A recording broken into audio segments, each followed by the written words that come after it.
All right, now the markets are up and they're up big. The Dow is up more than 700 points. And this market is made up for what it lost this week. And it looks like they're going to take this back to record highs in the next week. And we had a few earnings out this morning and last evening, and pretty much every company hit their mark. And a lot of those companies, they're up pretty generously today. Now, as I've said before, they're going to pull all the levers. They're going to push all the buttons to make sure this market stays green going up into the election. But the big elephant in the room, the conundrum, is the layoffs. They continue. The plant closings, they continue. And as long as I'm seeing that, in my opinion, you're going to have a problem with this economy in the future. Less people pulling in a paycheck is going to mean less spending. It's going to mean more debt accumulating, more evictions, more repos, more negative data sometime in the future. And all of this is piling up. As I'm making this video, people are getting handed the pink slips left and right. And many of these companies that are handing them out, they're reporting great earnings. And in many cases, the top executives, they're getting bonuses, while the average Joe, they're handed a pink slip and sent home. And what's going to happen is you're going to have half of this country sitting on their hands without a job or working several minimum wage jobs just to make ends meet. And everywhere they turn, they're going to be hearing the economy is the greatest it's ever been, that inflation is non-existent.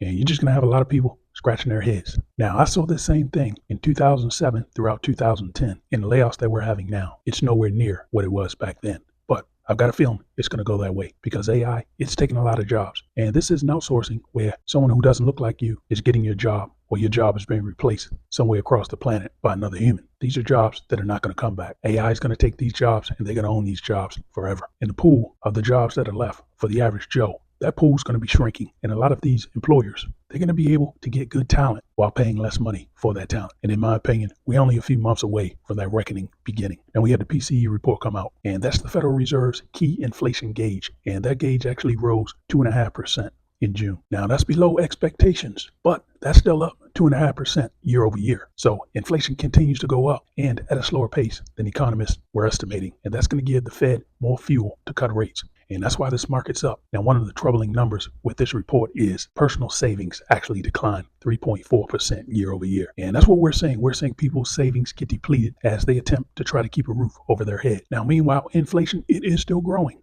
but at a slower pace. But that's not helping the average Joe if the price of goods is still going up 2.5% year over year.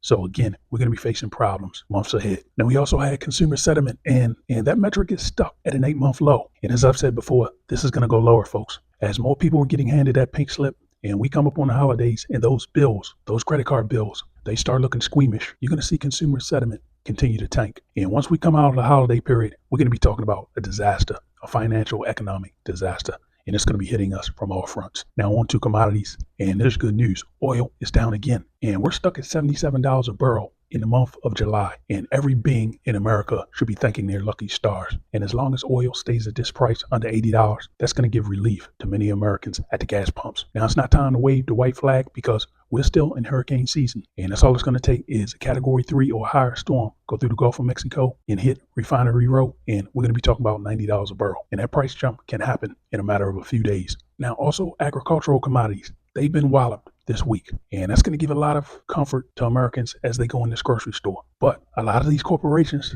they're being very hesitant and gun shy about dropping prices. And that's one of the reasons why you're seeing some of these earnings reports look so great. Corporate greed and corporate profits are at an all-time high.